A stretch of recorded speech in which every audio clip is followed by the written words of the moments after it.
இந்த தவக்காலத்துல நம்ம போகக்குள்ள நம்ம கிட்ட எழுப்புற ஒரு முக்கியமான ஒரு ஒரு கேள்வியை நம்ம சொல்லலாம். அது என்னவென்றால், நம்ம எல்லார்கிட்ட நம்ம கேட்க வேண்டிய ஒரு கேள்விதான்.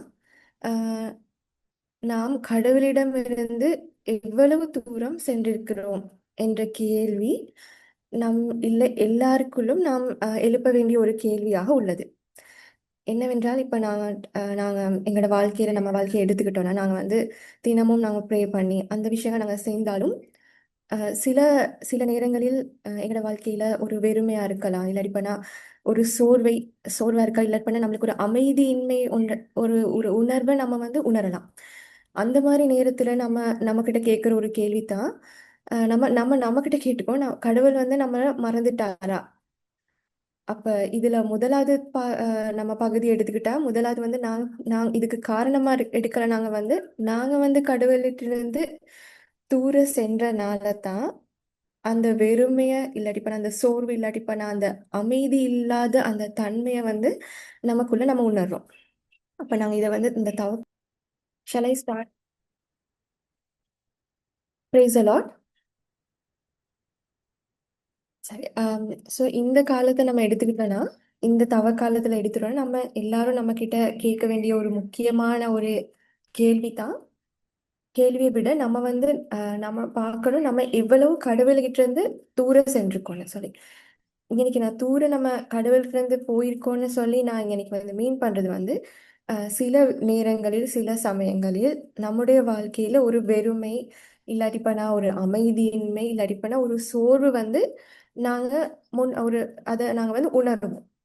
அந்த உணர்ற நேரம் நாங்க பார்க்க மாட்டோம் நம்மட பக்கம் இருக்கிற அந்த பிழை என்னன்னு நம்ம பார்ப்போம். நாங்க கேட்குற கேள்வி கடவுள்கிட்ட, கடவுள் என்ன மறந்து விட்டாரா, கடவுள் என்ன மறந்துட்டாரா, அவருக்கு ஞாபகம் இல்லையா நான் நான் இருக்கிறேன், அந்த மாதிரி ஒரு கேள்வியை நாங்க கடவுள்கிட்ட கேட்போம். ஆனா நாங்க பார்க்க மாட்டோம், நாங்க கடவுள்கிட்ட இருந்து எவ்வளவு தூரம் விலகி சென்று விட்டோன்ற அந்த விடயத்தை நாங்க யாருமே கவனிக்க மாட்டோம். இப்ப நம்ம இந்த முக்கியமான விஷயத்த நம்ம எல்லாரும் இப்ப நம்மளோட மனசுக்குள்ள கேட்டு நம்ம எல்லாரும் கேட்கணும், நாங்க கடவுளிடமிருந்து எவ்வளவு தூரம் சென்று விட்டோன்னு.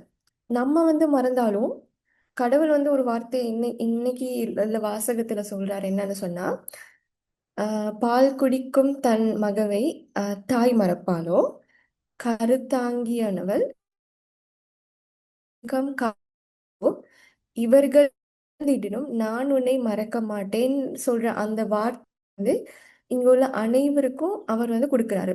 நம்ம மறந்துட்டாலும் நம்ம மறந்து அவரை அவரை விட்டு தூர போயிட்டு இருந்தாலும் கடவுள் நம்மளுக்கு சொல்றாரு, யாரு மறந்தாலும். இப்ப இனி முக்கியமான இந்த இந்த வ- இந்த வ- இந்த வ- இந்த வார்த்தையை நாங்க பார்க்கக்குள்ள முக்கியமான முதலாவது துண்டா சொல்றாங்க, தாய் மறக்காம இருப்பாங்களா. ஆனா அவங்க யாரு மறந்தாலும் நான் உன்னை மறக்க மாட்டேன்று சொல்ற அந்த முக்கியமான அந்த அந்த ப்ராமிஸை எங்களுக்கு கடவுள் இன்னைக்கு கொடுக்குறாரு, நம்ம மறந்து போனாலும். அதோட இன்னொரு விஷயம் நம்மளுக்கு சொல்றாரு, ஆண்டவர் தம் வாக்குகள் அனைத்திலும் உண்மையானவர், தம் செயல்கள் அனைத்திலும் தூய்மையானவர், தடிக்கு விழி யாவரையும் ஆண்டவர் தாங்குகின்றார், தாழ்த்தப்பட்ட யாவரையும் விடுகின்றார் என்ற முக்கியமான வாசகத்தை சொல்றாரு. இன்னைக்கு இந்த வார்த்தையை கொடுக்கறதுக்கு காரணம் தான், கூடி இந்த இந்த வெறுமை இல்லாட்டி பண்ண அந்த அமைதியின்மை என்று சொல்ற அந்த இதை நம்ம கூடயே நம்ம நம்மளுக்கு ஞாபகத்துக்கு வர்றது இல்லாட்டி பண்ண நம்ம உணர்றது ஏதாவது ஒரு பிரச்சனைக்குள்ள போனோம்னா, ஒரு பிரச்சனைக்குள்ள ஏதாவது பிரச்சனைகள் நம்மளோட வாழ்க்கையில தொடர்ந்து அடிக்கு மேல் வரக்குள்ளதான் நம்ம கேட்போம், கடவுள் நம்மளை பார்க்கலையா, அவர் என்ன மறந்துட்டாரா. அந்த கேள்வி நாங்க எழுப்புறது நாங்க ஏதாவது ஒரு பிரச்சனைக்குள்ள போகல. நம்ம நார்மலா நம்மளோட வாழ்க்கையை எடுத்துக்கிட்டா நாங்க நல்லா சந்தோஷமா இருக்கக்குள்ள நம்மளுக்கு கடவுளை ஞாபகம் இல்லை. ஏன்னா நம்ம நினைப்போம் நம்மளோட வாழ்க்கையில எல்லாமே சரியா இருக்கு, ஸோ நம்ம எதை பத்தி நம்ம கவலைப்பட வேண்டிய அவசியம் இல்லை அப்படின்ற ஒரு இதுல தான் நாங்க நம்மளோட வாழ்க்கைய ஆஹ் முன்னோ முன்னோக்கி எடுத்து போய்கிட்டு இருப்போம். அப்ப ஏதாவது ஒரு பிரச்சனை வரக்குள்ளதான் நம்ம கேட்போம், கடவுள் நம்மள மறந்துட்டாருன்னு. அப்ப அதுக்கு அவர் கொடுக்கிற வார்த்தை தான், அவர் எப்பயுமே சொல்றாரு, அவரோட செயல்கள் அவரோட வார்த்தைகள் எல்லாத்துலயும் அவர் கொடுக்கிற வாக்கு, முக்கியமா அவர் கொடுக்கிற வாக்கு, இது எல்லாமே உண்மை உள்ளதா இருக்கு. அதோட அவர் சொல்றாரு, நம்ம ஏதாவது ஒரு நேரத்துல நம்மளோட வாழ்க்கையில நம்ம தடுக்கி விழுவோமானா ஆண்டவர் சொல்றாரு, அவர் நம்மள தாங்கி நிற்கிறார். அதோட நம்ம தாழ்த்தப்பட்டாலும் அவர் அது சரியான நேரத்தில் நம்மளை உயர்த்துவார்ன்ற சொல்ற அந்த வாக்கையும் நம்மளுக்கு கொடுக்குறாரு. இது இன்னைக்கு நம்ம நம்ம இன்னைக்கு இந்த மீட்டிங்ல இருக்க யாருக்குனாலும் இது போல இவன் இவன் எனக்குனாலும் இந்த வார்த்தையை நாம எடுத்துக்கலாம். நான் உண்மையில நான் அதை எடுத்துக்குவேன். ஏன்னா நம்மளோட வாழ்க்கையில நம்ம பிரச்சனைகள் வரக்குள்ள இந்த சந்தேகத்துக்குரிய இந்த இந்த வசனத்தை நமக்குள் நம்ம எழுப்புறனால, கடவுள் என்னை மறந்து விட்டாருன்னு சொல்ற வார்த்தை நமக்குள் நம்ம எல்லாருமே எழுப்பும் ஒரு கேள்வியாக உள்ளதுனால, அதுக்கான பதிலை தான் ஆண்டவர் இன்னைக்கு உள்ள வாசகத்துல அவர் எங்களுக்கு ஸ்ட்ரெயிட் ஃபார்வர்டா அதை கொடுத்துருக்காரு. மத்ததை நாங்க பார்த்தோன்னா அவர் இன்னொரு வாக்க நம்மளுக்கு கொடுக்கிறாரு. உயிர்த்தெழுதலும் வாழ்வும் நானே, என்னிடம் நம்பிக்கை கொள்ளும் எவரும் என்றுமே சாக மாட்டார் அப்படின்ற ஒரு வார்த்தையை நம்மளுக்கு கொடுக்குறாரு. இப்ப நம்மளோட வாழ்க்கையை நம்ம எடுத்துக்கிட்டோம்னா, நம்ம சொல்லுவோம் நம்ம கடவுள் மீது அதிக அளவு நம்பிக்கை வச்சிருக்கோம் அப்படின்னு சொல்லிட்டு நம்ம டெய்லி நம்மளோட ப்ரேயர்ஸ் செய்வோம். இல்லாட்டி பண்ண சர்ச்சுக்கு போயிட்டு மாஸ்க்கு பார்ட்டிசிபேட் பண்ணுவோம். இந்த மாதிரி கண்டினியூ பண்ணிக்கிட்டு போவோம். ஆனா ஏதாவது ஒரு சேலஞ்ச் வந்தா, ஏதாவது ஒரு நம்மளுக்கு தாங்கிக்கூடிய ஏதாவது ஒரு பிரச்சனை இந்த மாதிரி வந்தோடனே நம்ம சொல்லுவோம், இது நம்மளுக்கு தாங்கிக்க இயலாது. அந்த மாதிரி ஒரு உணர்வுக்கு நம்ம தள்ளுபடுவோம். அந்த நேரத்துக்கு அந்த நேரத்துக்கு சொல்றது என்ன சொல்ற முக்கியமான வாக்கு என்னன்னு சொன்னா கடவுள் சொல்றாரு, என்னுடைய நம்பிக்கை கொள்ளும் எவரும் என்றுமே சாக மாட்டார். ஆனா நம்மளுக்கு நம்மளோட சாதாரண வாழ்க்கையை எடுத்துக்கிட்டா இந்த மாதிரி பிரச்சனை வரக்குள்ள நம்ம நிறைய நேரத்துக்கு நம்மளோட இந்த நம்பிக்கை என்பதை நம்ம வந்து தளரக்கூடிய அந்த சான்ஸ் வந்து கூட. ஏன்னா நாங்க சாதாரண மனிதர்கள். நம்ம நம்மளுக்கு தாங்க முடியாது ஏதாவது அது எந்த நேரமும் பிரச்சனை இருக்கலாம், அது ஒரு நோயா இருக்கலாம், எதுவா இருந்தாலும் இந்த மாதிரி ஒண்ணு நம்மளோட வாழ்க்கைக்குள்ள வரக்குள்ள நம்ம வந்து அதை தாங்க முடியாம போனோன்னு தான் நம்ம அந்த கேள்வி எழுப்பி அந்த மாதிரி பிரச்சனைகள் நமக்குள்ள நம்ம கேட்டுக்குவோம். அப்ப அந்த நேரமும் கடவுள் சொல்றாரு, நீ என்னிடம் நம்பிக்கையா இருந்தால் நிச்சயமா எதுவுமே உனக்கு நடக்காதுன்ற அந்த வார்த்தையை தான் கடவுள் இன்னைக்கு 2 3 தடவை அதை தான் ரிப்பீட்டட்லி நம்மளுக்கு ஞாபகப்படுத்திக்கிட்டே இருக்காரு. அவர் யார் மறந்தாலும் நான் உன்னை மறக்க மாட்டேன், எந்த பிரச்சனை வந்தாலும் நான் உன்னை தூக்கி விட, அதோட நான் தாழ்த்தப்பட்டவரையும் உயர்த்தி விடுவேன், அதோட என்னோட நம்பிக்கை இருக்கும் எவருமே என்றுமே சாக மாட்டான்னு சொல்ற அந்த உறுதியான வாக்கையும் இன்றைய வாசகத்துல அவர் உங்களுக்கு எல்லாருக்கும் எனக்குள்ள எல்லாருக்குமே இன்க்ளூடிங் மீ எல்லாருக்குமே அந்த வார்த்தையை வந்து ஒரு முக்கியமான உறுதியா அவர் வந்து எல்லாருக்குமே கொடுக்கிறாரு.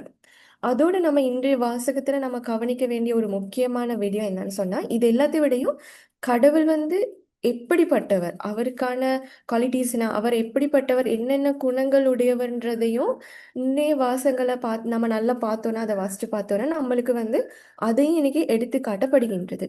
ஸோ அவரோட நம்ம குணங்களை பார்த்தோன்னா இருக்கிற ஒரு முக்கியமான ஒரு குணம் தான் அவருடைய மாறாத அன்பு. ஏன்னா நாங்க வந்து மறந்தாலும் அவர் சொல்றாரு தானே, அவர் நம்மளை மறக்க மாட்டேன், நான் உன்னை மறக்க மாட்டேன்ற அந்த உறுதியை சொல்றாரு. அப்ப அங்கனைக்கு வந்து காட்டப்படுகின்ற கடவுளுடைய ஒரு முக்கியமான குணம் என்னன்னு சொன்னா அவருடைய மாறாத அன்புன்னு சொல்ற அந்த குணம், இல்லாட்டினா அன்ஃபெயிலிங் லவ். அந்த மாறாத அன்புன்னு சொல்ற ஒரு முக்கியமான குணமும் இன்றைய வாசகத்துல இன்னைக்கு நம்மளுக்கு எடுத்து காட்டுகிறது. அது ஒரு முக்கியமான குணம். ஏன்னா சாதாரண மனிதர்கள் நம்மளை எடுத்துக்கிட்டோம்னா, இப்ப நம்ம நம்ம பார்ப்போம் நம்மளோட வாழ்க்கையில வந்து நம்மளுக்கு பிரச்சனை வரக்குள்ள யாராவது வந்து நம்மளுக்கு உதவுவாங்கன்னு. ஆனா சில நேரத்துக்கு யாருமே இருக்க மாட்டாங்க. நாம இருக்கோமா இல்லையான்னு கூட அவங்களுக்கு சில நேரத்துக்கு ஞாபகம் இல்லாம போகலாம். நம்ம பார்க்கல நம்மளோட சொந்தக்காரங்க இருக்காங்க, நம்மளோட ஃப்ரெண்ட்ஸ் இருக்காங்க. இவங்க யாராவது வந்து நம்ம இருக்கோமா, நம்ம இப்படி ஒரு பிரச்சனைக்குள்ள போகக்குள்ள நம்மளுக்கு வந்து உதவி செய்யணும் அப்படின்னு கூட அவங்களுக்கு கூட ஞாபகம் இருக்காது. ஆனா அவங்க எல்லாரையும் விட எந்த நேரமும் நம்ம உயிரோடு இருக்கிற எல்லா நொடியிலையும் நம்ம கூட இருந்து நம்மளை பார்த்துக்கிட்டு நம்ம அவரை கவனிக்காட்டியும், ஏன்னா நாங்க எப்படியுமே கவனிக்க மாட்டோம். நம்ம ரொம்ப சந்தோஷமா இருக்கிற நேரத்துல வாழ்க்கையில நாங்க வந்து அவரை மறந்துடுவோம் உண்மையிலையும் சொன்னா. அப்ப அந்த நேரத்திலையும் அவர் நம்ம பார்த்துக்கிட்டே இருக்கிற ஒரு கடவுள் தான் நம்மளுக்கு இருக்காரு. அப்ப அவருக்குரிய ஒரு முக்கியமான இந்த குணம் தான் இந்த மறக்காத அன்பு, இல்லாட்டி பண்ண மாறாத அன்புன்னு நம்ம இதை சொல்லலாம். அப்ப மனித அன்பு எடுத்துக்கிட்டா அது எப்பயுமே மாறலாம், அது நம்ம எல்லாருக்கும் தெரிஞ்ச ஒரு விஷயம். ஆனா இவருடைய இந்த அன்பு வந்து என்னைக்குமே மறக்காத, அதோட மாறாத ஒரு அன்பு. இது வந்து ஒரு முக்கியமான குணம், கடவுளுடைய குணம். அடுத்த 2வது குணத்தை நம்ம பார்த்தோம்னு சொன்னா, அடுத்த வந்து இரக்கமுள்ள கடவுள். அதிகளவான இரக்கமுள்ள ஒரு கடவுள் தான் நம்முடைய கடவுள். அவர் என்னன்னு அவர் அதுக்கு ஒரு வார்த்தை இன்றைய வாசகத்துல திருப்பாடல் அவர் சொல்றாரு, ஆண்டவர் இரக்கமும் கனிவும் உடையவர், எளிதிலும் எளிதில் சினம் கொள்ளாதவர், பேரன்பு கொண்டவர், ஆண்டவர் எல்லாருக்கும் நன்மை செய்பவர், நாம் உண்டாக்கிய அனைத்தின் மீதும் இரக்கம் காட்டுவர். இந்த இந்த இந்த இந்த வேர்ட்ஸை பார்த்துக்கிட்டோம்னா, இந்த இந்த வசனத்துல உள்ள இந்த ஒவ்வொரு வார்த்தையும் நம்ம எடுத்துக்கிட்டோம்னா, அவர் எவ்வளவு பேரன்பு உள்ளவர்ன்றத நம்மளுக்கு ப்ரூவ் ஆகுது. அந்த அளவுக்கு இரக்கம் உள்ள ஒரு கனிவும் உள்ள ஒரு ஆண்டவர்னு தான் இன்னைக்கு சொல்லப்படுது.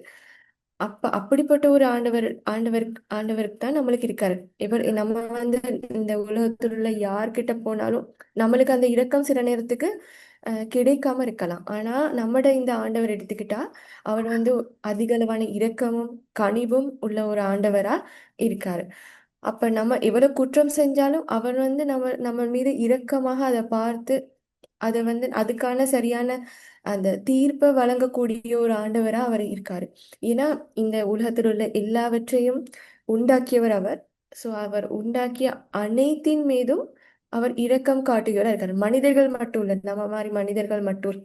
அது மிருகங்களா இருக்கலாம், இல்லாட்டி இந்த வனாந்திரத்தில் உள்ள எல்லாவற்றுக்கும் அவர் அனைத்தின் மீதும் ஒரு இரக்கம் காட்டும் ஒரு கடவுளாக இல்லை. இல்லாட்டி நம்ம கம்பேஷனேட் காட் நம்ம சொல்லலாம், இரக்கமுள்ள ஒரு கடவுளா நாங்க சொல்லலாம். அதுதான் இரண்டாவது குணம். இன்னொரு குணம் காட்டப்படுகின்றது இன்றைய வாசகங்கள்ல. அதுதான் தடுக்கி விழும் யாவரையும் ஆண்டவர் தாங்குகின்றார், தாழ்த்தப்பட்ட யாவரையும் தூக்கி விடுகின்றார். இப்ப இந்த வார்த்தையை நம்ம இதை கொஞ்சம் வச்சுட்டு நம்மட உண்மையான வாழ்க்கையை நம்ம எடுத்துக்கிட்டோம்னா நம்மளுக்கு தெரியும். இப்ப நம்ம இப்ப கடவுள்னு சொல்ற அந்த கேரக்டர் நம்மளுக்கு கண்ணுக்கு விளங்காது. ஆனா அவர் எந்த எந்த நேரமும் உயிருடன் உள்ள ஒரு ஆண்டவர். அதோட நம்மளுக்கு கண்ணுக்கு விளங்காட்டி அவர் எந்த எந்த நேரமும் நம்மளோட இருக்கிற ஒரு ஆண்டவர். அப்ப நாங்க பார்ப்போம், நம்மளோட இருக்கிறவங்க தான் நம்மளுக்கு உதவி செய்யறாங்களான்றத தான் நம்ம எக்ஸ்பெக்ட் பண்றது. எந்த நேரமே நம்ம எதிர்பார்க்கறது நம்மளோட இருக்கிறவங்க நம்மளுக்கு உதவி செய்யறாங்களான்னு. உதவி செய்யாம போனோட தான் நம்மளுக்கு அது கவலையும் உண்டாகுது. ஆனா கடவுள் நம்மளுக்கு ஸ்ட்ரெயிட்டா கொடுத்துருக்க ஒரு வார்த்தை தான், நம்ம விழுகிற நேரம் எப்பயுமே கடவுள் நம்மளை தூக்கி விடுறதுக்கு இருக்கிறாரு. இல்லாட்டிப்பானா நம்ம எந்த துன்பங்களுக்கூடாக செல்லும் போதும் அவர் எங்களை தாங்குறதுக்கு எப்பயுமே எங்களோட இருக்கிறான்ற அந்த வார்த்தையை அவர் திருப்பாடல்கள்ல இன்னைக்கு எங்களுக்கு கொடுத்துருக்காரு. நம்ம விழுந்தாலும் சோர்ந்து போனாலும் எந்த எந்த நிலைக்கு நம்ம வாழ்க்கையில உண்டாகினாலும் எப்போதும் அவர் எங்களை தாங்கிக்கிட்டு இருக்காருன்னு சொல்ற அந்த உறுதுணையை நம்ம எல்லாருக்குமே ஆண்டவர் இன்னைக்கு கொடுத்துருக்காரு. அடுத்த நம்ம இன்னும் இந்த அவரோட குவாலிட்டிஸை பார்த்தா இன்னொரு அதை பார்த்தா அதுதான் மிகவும் முக்கியமான ஒரு குவாலிட்டி எடுக்கலாம். அவர் உயிர்ப்பிக்கும் கடவுள், உயிரோடு இருக்கிற ஒரு கடவுள் ஒன்று. அவர் சொல்றாரு, என் வார்த்தை கேட்டு என்னை அனுப்பியவரை நம்புவோர் நிலை வாழ்வை கொண்டுள்ளனர். இது ஒரு முக்கியமான ஒரு வார்த்தையை நம்ம எடுக்கலாம். அவர் அவர் அவர் கொடுக்கிற வார்த்தையை நாங்க நம்பி இருந்தா சாதாரண ஒரு வாழ்க்கை இல்லை, நிலை வாழ்வுன்னு சொல்ற அந்த இதைத்தான் நம்ம பெற்றுக்கொள்வோன்ற அந்த ப்ராமிஸை தான் இன்னைக்கு எங்களுக்கு கொடுக்குறாரு. இந்த உலகத்தில் உள்ள இந்த சாதாரண இந்த இந்த டெம்பரரியான இந்த சந்தோஷமா இல்லாட்டி நம்மளுக்கு கிடைக்கிற ஒவ்வொரு ப்ரொமோஷன்ஸா இருக்காங்க. நம்ம ஒர்க் பண்றதுன்னா அவங்களுக்கு ப்ரொமோஷன்ஸ், இல்லாட்டி இந்த பணம், இந்த இந்த இந்த இந்த வாழ்க்கை, இந்த உலகத்துல இருக்கிற எந்த நாளைக்குமே இதெல்லாம் பெர்மனண்டான விஷயங்கள் இல்லை, டெம்பரரியான விஷயங்கள் இல்லை. நிலை வாழ்வுன்னு சொல்றத அவர் எங்களுக்கு கொடுக்குறான்னு சொல்றாரு. அப்படிப்பட்ட ஒரு கிஃப்டை கொடுக்குற ஒரு கடவுள் தான் நம்மளோட இருக்கிறது. அப்ப அது ஒரு முக்கியமான ஒரு குணமா நம்ம எடுத்துக்கலாம். அடுத்த குணம் என்னன்னு பார்த்தா அவர் சொல்றாரு, அவர் ஒரு நீதியான கடவுள். அவர் சொல்றாரு, நல்லன செய்தோர் வாழ்வு பெற உயிர் தெழுவர், தீயன செய்தோர் தண்டனை தீர்ப்பு பெற உயிர் தெழுவர். அப்ப அவர் சரியான நேரத்துல சரியானவங்களுக்கு சரியான தீர்ப்பு கொடுப்பாருன்றதையும் அவரே கொடுத்திருக்காரு. இப்ப நீங்க சில நேரத்துல உங்களோட வாழ்க்கை நீங்க சில நேரத்துக்கு நீங்க காணலாம், கெட்டவங்க செய்யறவங்க மிகவே நல்லாவே இருக்காங்க. நல்லது நம்ம செஞ்சோம், நம்மளோட வாழ்க்கையில ஏன் இவ்வளவு இன்னும் நம்மளுக்கு அதுக்கான தீர்வு கிடைக்கலன்ற அந்த கொஸ்டினை நீங்க யாருமே எழுப்பலாம் சில நேரத்துக்கு. நிறைய பேரோட வாழ்க்கையில வந்து அந்த கொஸ்டின் கேட்குறேன். ஈவன் டு மீ, நான் கூட அந்த கேள்வி கேட்பேன். நான் இவ்வளவு நல்லா செஞ்சு ஏன் எனக்கு எதுவுமே நல்லா நடக்க மாட்டேங்குது, அவங்க எல்லாமே கெட்டது செஞ்சோம், ஸோ வை இஸ் தட், நம்ம ஏன் அது அப்படி நடக்குதுன்னு சொல்ற அந்த கேள்வி வந்து நம்ம எழுப்புறோம். ஆனா அதுக்கு கடவுள் இன்னைக்கு அதுக்கான பதிலை சொல்றார். அவர் சொல்றாரு நல்ல வாழ்வு பேர் அவர் உயிர்த்தர், அது கணக்கான சரியான நேரத்துல வந்து அதுக்கான தீர்வு வந்து அவர் கொடுப்பான்ற சொல்ற அந்த உறுதுணை வார்த்தையும் இன்னைக்கு உள்ள வாசகங்கள்ல அவர் வந்து எங்களுக்கு கொடுக்குறாரு. அது வந்து நம்ம தவக்காலத்துல நம்மளோட நினைவில் வச்சுக்க வேண்டிய ஒரு முக்கியமான விடயமாக நாங்க எடுத்துக்கலாம். ஆஹ் இன்னொரு விஷயத்த நான் சொல்லணும்னு போனா, இப்ப நாங்க எடுப்போம், ஒரு ஒரு மனிதர் வந்து ஜெபங்கள் எதுவுமே பண்ணாம, அவருக்கு எந்த உறவுகளும் இல்லை, உறவுகள் எல்லாம் உடைந்து போயிட்டு இப்படி போயிட்டு நாங்க ஒரு சர்ச்ல போயிட்டு ப்ரே பண்ணிக்கிட்டு இருக்காரு. அப்ப அந்த நேரத்துக்கு அவர் ப்ரே பண்ணி இருக்கக்குள்ள கடவுள் அவருக்கு கொடுக்கிய வார்த்தை தான், கடவுளை என்ன மறந்து விட்டாருன்னு சொல்லிட்டா இவர் வந்து மிகவும் கவலையா போயிட்டு சர்ச்ல போயிட்டு ப்ரே பண்ணிக்கிட்டு இருக்காரு. அப்ப கடவுள் வந்து அவரை பார்த்து சொல்றாரு, நான் உன்னை மறக்கல, நான் உன்னை பார்த்துக்கிட்டே தான் இருக்கிறேன், நீ என்ன செய்யற, நீ என்ன மாதிரி பிரச்சனைகளுக்குள்ள போற, என்ன மாதிரி ஒரு வாழ்க்கையை நீ வாழ்ற, என்ன மாதிரி உறவுகள் உனக்கு இருக்கு, எல்லாமே நான் பார்த்துக்கிட்டு தான் இருக்கேன், நான் உன்னை மறக்கல அப்படின்ற ஒரு வார்த்தை சொல்லிட்டு அப்ப அவர் சொல்றாரு, திரும்பி வா, நீ இருக்கும் நிலையில் வான்னு சொல்லி அவர் வந்து அழைக்கிறாரு. அப்ப இன்னைக்குள்ள இந்த வாசகங்கள் எல்லாத்தையும் நம்ம பார்த்தோம்னா நம்மளுக்கு வந்து முக்கியமான நிறைய மெசேஜஸ் இன்னைக்கு இருக்கு. அப்ப இந்த விஷயங்கள் எல்லாத்தையும் நம்ம இப்ப வந்து நம்ம கடவுளை விட்டுட்டு தூர நிறைய போயிருக்கலாம், அவரை விட்டுட்டு தூர நோக்கி நிறைய போயிருக்கலாம். அப்ப அவர் சொல்றாரு, திரும்பி வான்னு சொல்லி நம்மள எல்லாரையும் அழைக்கிறாரு, திரும்பி வா, இருக்கும் நிலையில் வா. அதே தான் நம்ம ஃபர்ஸ்ட் ப்ரேயர்லயே நம்ம அப்ப இருக்கும் நிலையில் வான்னு சொல்லி நம்ம நம்ம தூரம் விலகி போயிருந்தாலும் நம்ம ஃபர்ஸ்ட் ப்ரேயர்லயே அதை நம்ம சொல்றோம், இருக்கும் நிலையில் வா அப்படின்ற வார்த்தை நம்மளுக்கு அங்கனைக்கும் கொடுக்கப்படுகின்றது. அதே மாதிரிதான் இன்னைக்கு வாசகங்கள் நீங்க பாத்தீங்கன்னா, இப்ப அவர் நம்ம சொல்ற முதலே ஞாபகப்படுத்துற நம்ம வந்து அவரை விட்டு தூர போயிட்டோன்னு. அப்ப அவர் நம்மளுக்கு சொல்றாரு, திரும்பியும் வா, ஏன்னா உனக்கு தேவையான அந்த உன்னோட சுமையை இறக்கி உனக்கு தேவையானது எல்லாத்தையும் கொடுக்கறதுக்காக ஆண்டவர் நம்மளுக்காக பார்த்துக்கிட்டு இருக்காருன்ற சொல்ற அந்த வார்த்தையை கொடுக்குறாரு. அதோட அவர் சொல்ற முக்கியமான இன்னொரு விஷயம் என்னன்னு சொன்னா, அவர் நம்ம எல்லாருக்கும் சொல்றாரு, நம்ம இன்னைக்கு இருக்கிற ஒருத்தருமே இன்னைக்கு நம்ம ப்ரேயர் மீட்டிங்க்கு ஜாயின் ஆகி இருக்கிற ஜாயின் ஆகாம இருக்கிற எல்லாருக்குமே பொதுவாக அவர் சொல்றாரு, நீ உங்களை யாரையுமே நான் வந்து மறந்தில்லை, மறக்கப்படவும் இல்லை. ஏன்னா நான் எப்பயுமே உங்களுக்காக நான் பார்த்துக்கிட்டு இருக்கேன், நீங்க என்ன செய்றீங்கன்னு பார்த்துக்கிட்டு இருக்கேன், நான் உங்களை தாங்கிக்கிட்டு தான் இருக்கிறேன்னு சொல்ற அந்த விஷயத்தையும் நம்மளுக்கு இன்னைக்கு இன்னைக்கு உள்ள இந்த வசனங்கள்ல அவர் வந்து எங்களுக்கு ஞாபகம் ஊட்டிக்கிட்டு இருக்காரு. அப்ப அதுதான் நம்ம என்ன செய்ய வேணும்னு சொன்னா, இப்ப இந்த நேரத்துல நம்ம அப்படி அவரை விட்டு தூர விலகி போயிருந்தோம்னா நமக்குள்ள அந்த கேள்விகளை நான் இப்ப சொல்லியிருந்த அந்த அந்த கேள்விகளை என்ன செய்யணும்னு சொன்னா, நம்ம தூர விலகி இருந்தோம்னா நம்ம கடவுள்கிட்ட போறதுக்கான அந்த அந்த தூய ஆவிட அந்த அந்த அந்த ஆசீர்வாதத்தை பெற்றுக்கொள்ளவும், கடவுளுடன் கூடிய ஒரு ஒரு வாழ்க்கையை முன்னுக்கு நம்ம எடுத்துக்கிட்டு போறதுக்கான தேவையான எல்லா வரங்களையும் கேட்டு இந்த நேரத்துல நம்ம கடவுள்கிட்ட மன்றாடுவோம். அன்பான ஆண்டவரே, நாங்கள் உம்மை மறந்தோம், மறந்து தூர செல்லிவிட்டோம் ஆண்டவரே. ஆனாலும் நாம் எல்லோரையும் நீர் மன்னிப்பாயாக ஆண்டவரே. நீர் கூறியது போல் நீர் எப்போதும் பேரொன்பு உள்ள ஒரு ஆண்டவராக உள்ளீர் என்ற வார்த்தை என்ற வாசகங்கள் நீர் எமக்கு கொடுத்துள்ளீர் ஆண்டவரே. அத்தோடு எங்கள் பாவங்கள் மற்றும் நாம் செய்யும் அனைத்து விடயங்களால் நாம் சோர்வுக்குள்ளாயிட்டோம் ஆண்டவரே. அவ்வாறான நிலையில் நாம் உணர்கின்றோம் நாம் உம்மை மறந்து விட்டோம் என்று. ஆனாலும் நீ சொல்லுகின்றீர், நீ மீண்டும் என்னிடம் திரும்பி வா என்ற வார்த்தையை நீர் என் மீது இங்குள்ள அனைவரையும் பார்த்து நீர் எங்களுக்கு சொல்லும் வார்த்தையாக உள்ளோம் ஆண்டவரே. எங்கள் உள்ளங்களை திறந்து உமை நோக்கி செல்வதற்கு தேவையான அந்த வரங்களை, அந்த தூய ஆவியானவரின் வரங்களை எங்களுக்கு கொடுத்தருளும் ஆண்டவரே. இங்குள்ள அனைவரிலும் அந்த தூய வரங்களால் நிரப்பி அருளும் ஆண்டவரே.